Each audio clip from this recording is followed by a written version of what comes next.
the water's fine, homie, jump into the deep end. Sow it, you will reap it. We talking how to start it, how to grow it, how to keep it. Take a deep breath. You are now rocking with Founder Secrets. Dave, welcome to Founder Secrets. So happy to have you. Thanks. Good to be here. Good to see you guys. So we got a whole bunch of questions around. You're an accomplished entrepreneur, an author, a speaker. You've started many businesses, sold some. Do you know Dave has 29 experiences on LinkedIn? Like when you click previous employment, he's got 29. That might be the most I've ever seen. I can't hold down a job. I'm curious, how do you manage your time? Like, how are you able to get so much done? I saw something from Sheryl Sandberg several years ago that I really loved called, what she called it was ruthless prioritization. So I ruthlessly prioritize my time, and I am very scheduled. And some argue that's like crazy, but for me, it works really well. So I'm scheduled from 7 a.m. when I wake up to 11 p.m. really when I go to sleep. Family time is scheduled, which is my priority. You guys wanted to do this podcast. I said, I have till 3 and then that's it. And I really stick to my schedule in terms of everything having time, and I review it, right? So if I see that I'm spending my time doing things that either aren't on the schedule or are really less important to me, I know to do better the following week. Can you tell us a little bit about the journey? And I know it's been quite a journey. Can you tell us a little bit about the journey in terms of how you got here and how you're able to run multiple companies? Sure. I would be remiss if I didn't tell the sort of a couple of key stories here. I'll try to be relatively brief so I don't take too much of your time. But since it is quite a unique story, I'll tell that while I was in college studying education, I worked as a ballpark vendor. And that's where I fell in love with sales and marketing and entrepreneurship, because ballpark vendors, I worked at the Boston Garden and Fenway Park in Boston. And ballpark vendors are like entrepreneurs within the vending organization, in as much as you like the hot dog stand guy? Yeah. The people that walk around, right? So you only get paid based on what you sell. And it's also a seniority-based system. So you have to work for years to get the hot dogs or the beer. Those are the good selling items. So my first day on the job, I had the worst selling product in the building. It was called Crunch and Munch, buttery toffee popcorn with peanuts. I sold 6 boxes. I got paid the legal minimum of $15. And I came back the second day thinking it was fun to be at the ballpark, but I wanted to make a good living. And so I started a shtick, singing, dancing, juggling boxes. I didn't have any talent, but I did have the courage to put myself out there and make myself noticed. And a crazy thing happened. I started selling a lot more Crunch and Munch. And then I got written up in the Boston Herald and the Boston Globe. And I started, somebody asked me for my autograph. And fortunately for me, I had the one smart thing I did was I borrowed the Sharpie, and I proceeded to sell every box of Crunch and Munch I sold that night unsolicited. And that created the perception in the building that not only did you need to buy a box of Crunch and Munch from the Crunch and Munch guy, but you had to get it autographed. Sales skyrocketed from there. In my peak, I was making over $1,000 a night, which obviously for a college student is pretty amazing. I was on ESPN SportsCenter. The makers of Crunch and Munch flew me down to Washington, D.C. to do a Redskins game, Monday Night Football. And that was really where I fell in love with entrepreneurship, marketing, sales, PR. After I graduated from college, I couldn't stay a ballpark vendor forever. And so I started working at a Radio Disney in sales. I was the number 1 salesperson in the country until this woman started working in my office, dropped me to number 2. Fell madly in love with her. There was one slight problem. She was married already. So she ended up moving from Boston to New York, focused on her marriage. And I did what anyone with unrequited love would do. I left Disney and went on a reality television show to find true love, sexy singles at a luxury resort. And me, it was actually 20 years ago this week. This is the 20-year anniversary of Paradise Hotel. After the reality show, I was living in Los Angeles for a little while, a D-list celebrity, what I like to call the anti-entrepreneur, because I was getting paid to show up in malls and nightclubs and bars, but not actually doing anything of value to the world. And it was actually really miserable. It was a horrible experience. But I was at the American Music Awards in late 2003. And I missed that woman that I had fallen in love with the previous year. And I had a moment of weakness, and I called her up and I said, hey, I'm hanging out at the American Music Awards with Ruben Studdard and Clay Aiken. What are you doing? And she says, I'm actually going through a divorce right now. It didn't work out. I said, I'm so sorry to hear that. Did a little fist bump and told her I needed to be in New York to meet with my agent, which didn't exist. We moved to New York. We started dating. And then when we got married, she had the brilliant idea to get married at a baseball stadium and charge sponsors to be part of the wedding. So I wanted a really big wedding. And we had some great brand relationships and experience from our days in radio. And it was a creative idea. We pitched the general manager of the Brooklyn Cyclones, the minor league affiliate of the Mets. He said, it's the craziest idea he's ever heard, but I think somehow you guys can pull it off. I'm going to give you the inventory. You got it. And so we created a promotion called Our Field of Dreams, and we got married in front of 5,000 fans, 500 friends and family, and 5,000 strangers that were at the game. And 1-800-Flowers.com sponsored our flowers, and Smirnoff sponsored our alcohol, and David's Bridal sponsored our bridesmaids' gowns, and so on and so forth. Raised $100,000 for an amazing wedding. And after the wedding, we generated so much press, about $20 million worth of earned media. Our vendors, 1-800-Flowers, to this date, it's the best promotion they've ever done, ROI-wise, PR.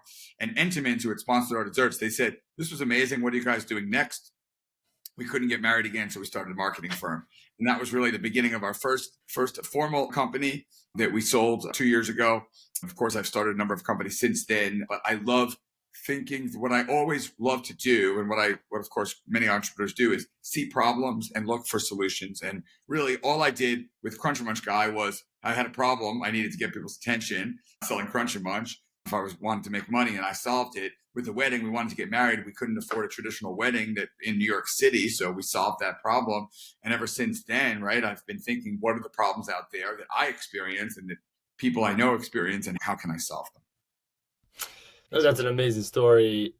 Maybe we could double click a little more into how you go about marketing yourself and your businesses. Like, for example, I know you tend to wear orange a lot. Maybe tell that story. And in the broader context of what does that mean to an entrepreneur? It obviously seems to have worked for you, but maybe translate that into what you think entrepreneurs should do differently in marketing.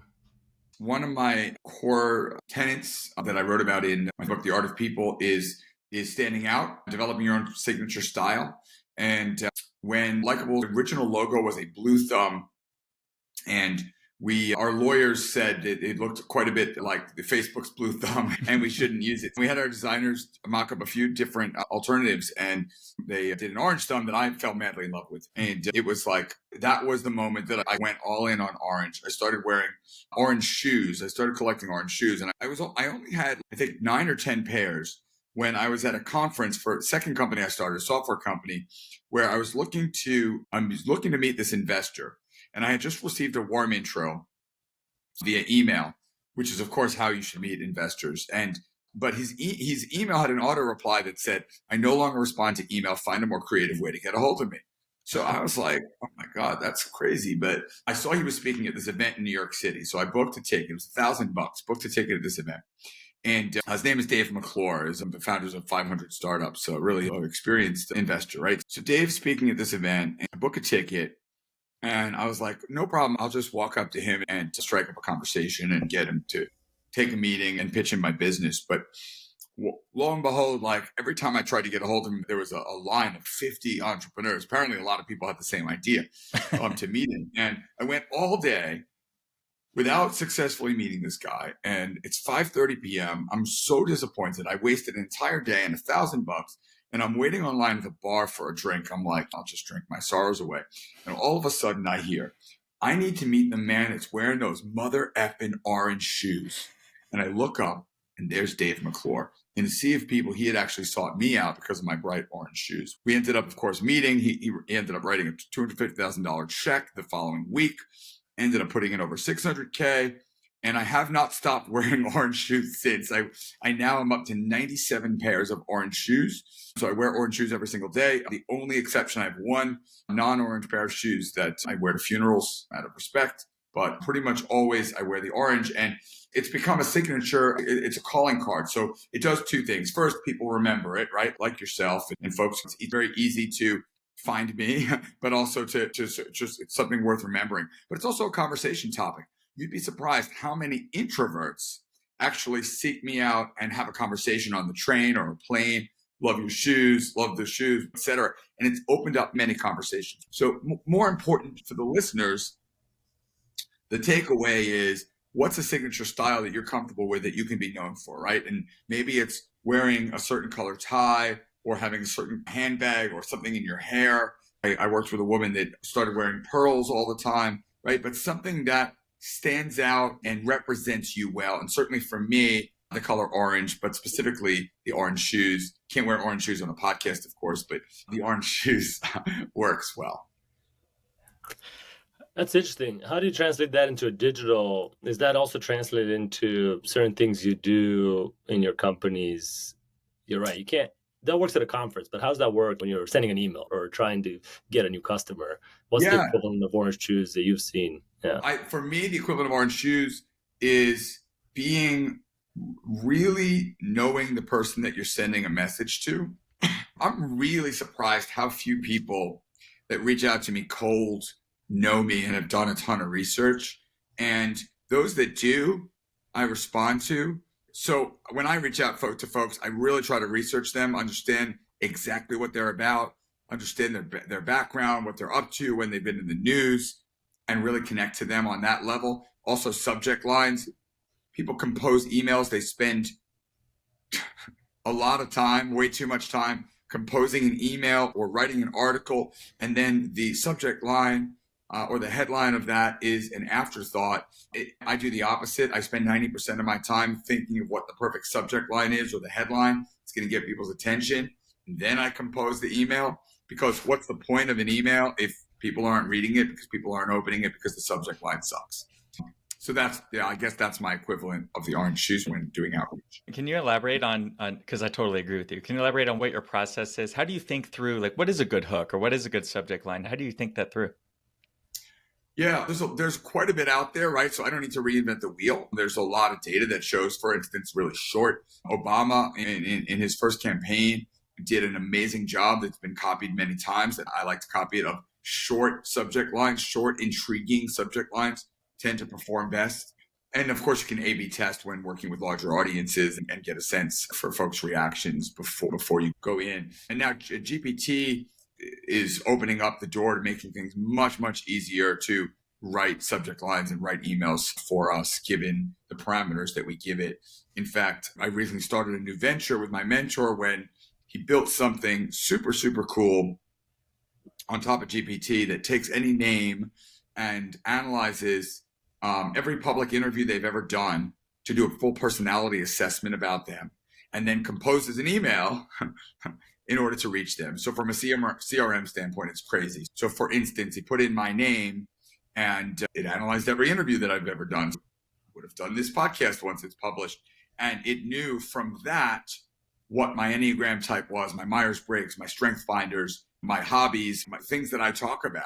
And then it composed an email to me that, of course, I would be most likely to respond to.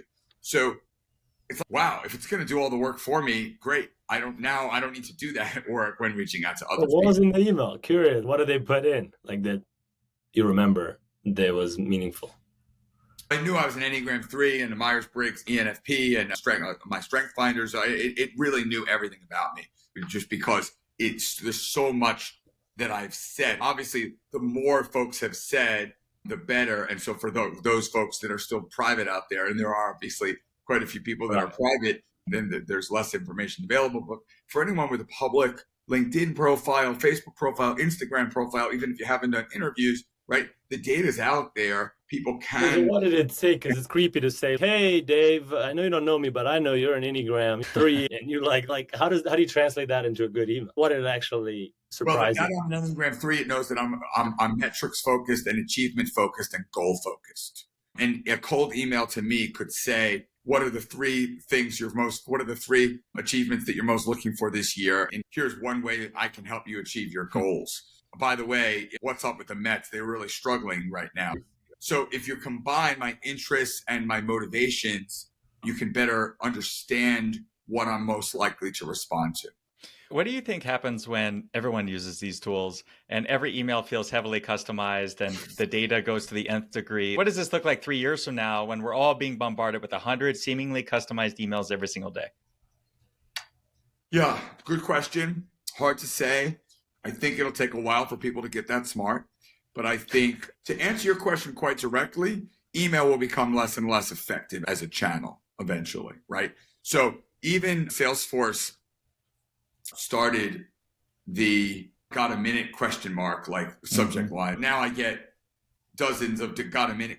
Subject lines that I just delete, right? They automatically go to spam. So eventually, I think it'll be the case. To your point, if everyone figures out email, then email will go to crap. Actually, there's a new company I love called Gated that folks that are reaching out to me get an auto reply basically saying, how do you know me? And if you're not going to go to my inbox if you don't know me, unless you give a donation. And it's pretty cool because it raises money. I just met with a guy that gave $100 to charity of my choice. And I was like, yeah, I'll meet you. I'll take a meeting with you. Thanks for the $100 donation. That's pretty sweet, right? So I think there's always going to be interesting tools like that, but ultimately email becomes less effective if everyone's figured it out. Like gated.com? Yeah, pretty sure it's gated.com. I should know. You're using that?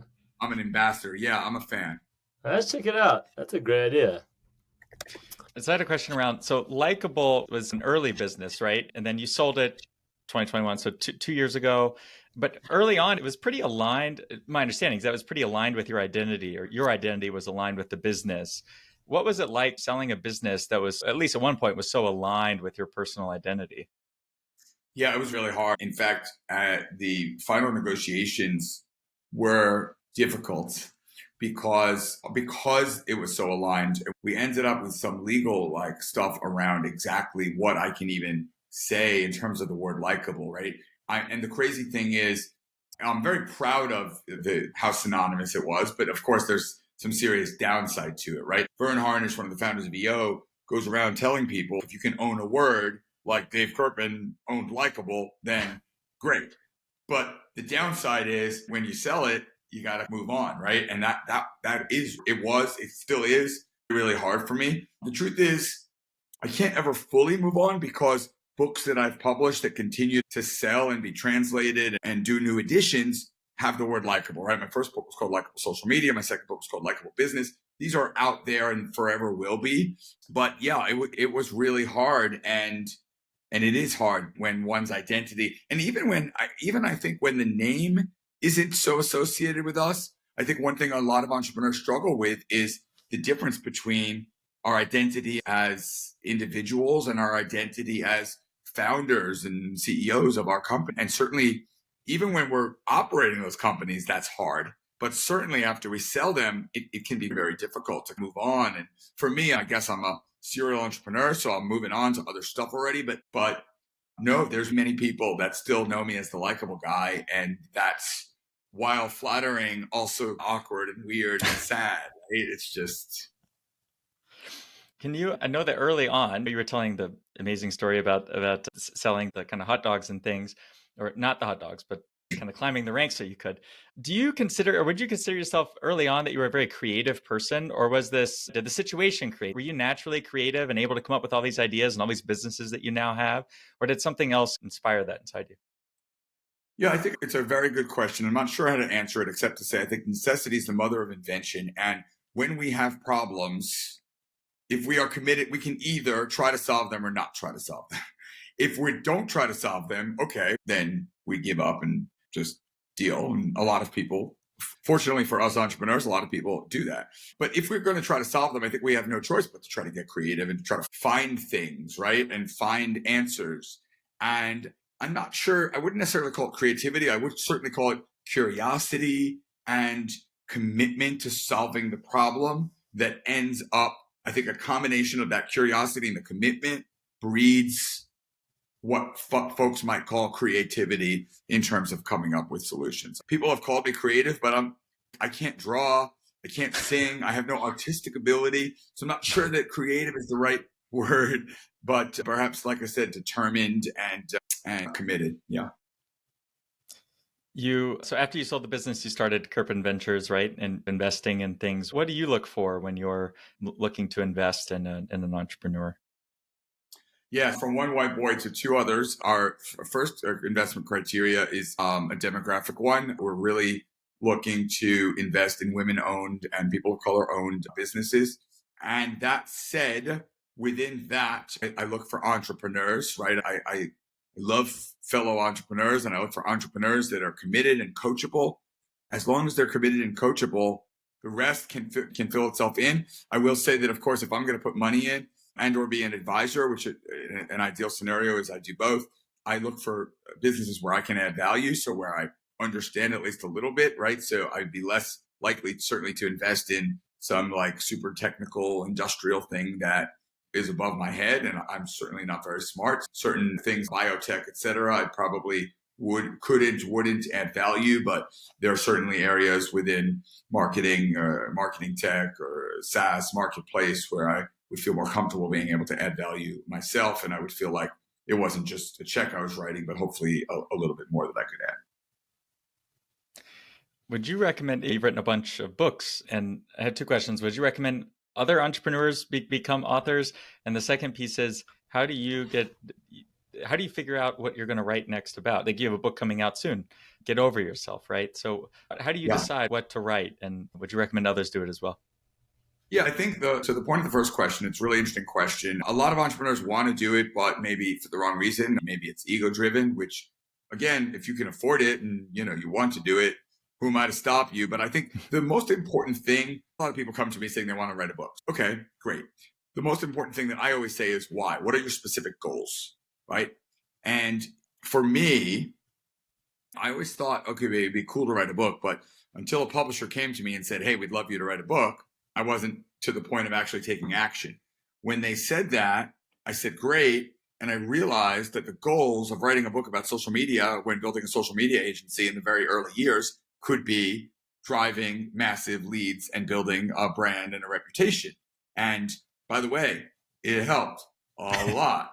I would say that likable social media success and the New York Times bestseller list and translations and being bought by quite a few CMOs, being used by marketing organizations, helped us tremendously in building our agency, to the point where while the next couple books were more from publishers and my agent and saying, hey, you should do this. And it was more at that point, it was actually about extending some of the ideas for the sake of it, to the point where now, of course, in building Apprentice, a marketplace that I started that connects CEOs and entrepreneurs with the best and brightest college students, I realized the biggest problem that I see with why that doesn't work is that many entrepreneurs and business executives, whether they hire apprentices or not, they struggle with delegation. They don't want to let go of control. They don't want to give somebody else the work. They overmanage, micromanage. Either way, delegation is a major problem. So again, I'm an entrepreneur. I see a problem. How do I solve it? Sometimes you could solve a problem with a company. Sometimes, though, as an author, you could solve a problem with a book. So the goal of Get Over Yourself, how to lead and delegate more effectively for more time, more freedom, and more success, is to help entrepreneurs become better and business people become better delegators. Now, along the way, of course, hopefully they'll become better delegators and they'll hire apprentices to have kids, to have college students to delegate to. But if I don't solve that first problem, it won't matter, right? In order for apprentices to be successful, I need clients that know how to delegate. So that's the purpose of that book, is to help ultimately solve that problem. And what do you find is the biggest mistake that entrepreneurs make around delegation? It's mindset issues. So that's why it's called Get Over Yourself. The entrepreneur people come to me all the time. What's your system? What's your tool? What's your project management? None of that stuff matters. It matters. You need something, of course, but much, much more important than what project management tool you use is managing around fear and distrust. Many people, they're afraid that if they delegate it, it's not going to be done right. They're going to lose clients. They're going to go under, blah, blah, blah. The fears are everywhere. And then trust. How can I trust? Fill in the blank, a college student, a young person, a new employee, a partner. People don't trust and people are afraid. Those are the real barriers to delegation. So what the book aims to do is to help people get over those fear issues and those distrust issues, and then a little, to a lesser extent, control issues and perfectionist issues. Those are the two lesser emotional detractors, is what I call. But yeah, those are the big ones. Hey, curious, along those lines, I know we're both done the Scherzad's program of positive intelligence, PQ. And I'm curious what your saboteurs are, the things that prevent you from being, I guess, the best person. Do you recall what your top saboteurs are? Oh, yeah, totally. So I love PQ, Positive Intelligence, for those that are listening. And I do a subchapter on PQ in Get Over Yourself because it's very valuable and very important. In fact, my editor said, you didn't write enough about this. You need to cut it because it's not enough. I said, or I could actually write more about it because it's meaningful to me. And so I pushed in that direction and I won that battle, which I'm excited about. The judge, of course, is the biggest one for all of us. We judge ourselves constantly. And when I find myself judging myself, as I've learned from BQ, I try to stop myself. And as an achiever, I'm very into the Enneagram as well. There's a very big correlation between the achiever and, let me just look it up super quickly.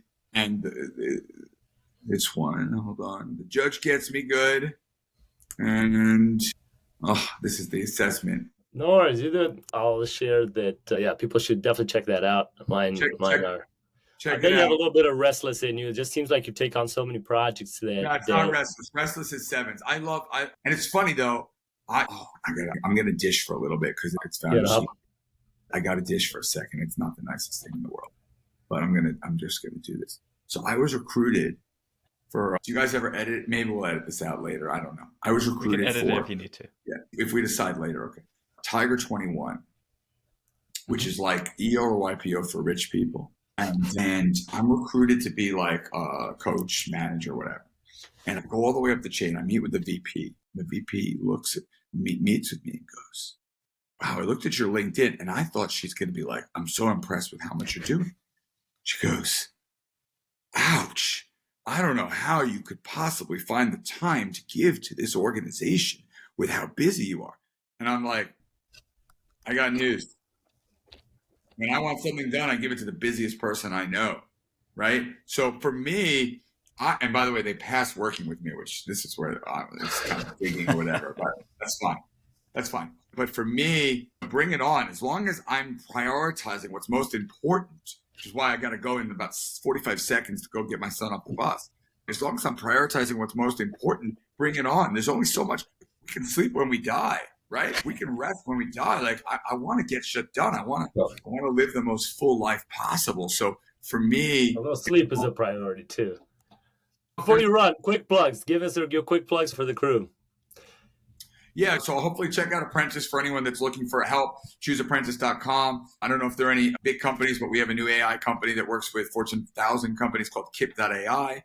And check out Get Over Yourself, or all my books are on Amazon. I offer free office hours for anyone on the planet that wants to meet with me for coaching every Thursday afternoon. Go to scheduledave.com, free coaching for life. You just have to wait a little bit, but scheduledave.com, Thursday afternoons. Thanks, guys, so much for having me. Thank you, Dave. Have a good one. Cheers. Bye, guys. Thank you for rocking with the homies. Taylor, Trusty, and Flavio. Seize the day, own it. Until next time, hold it down, hold it down.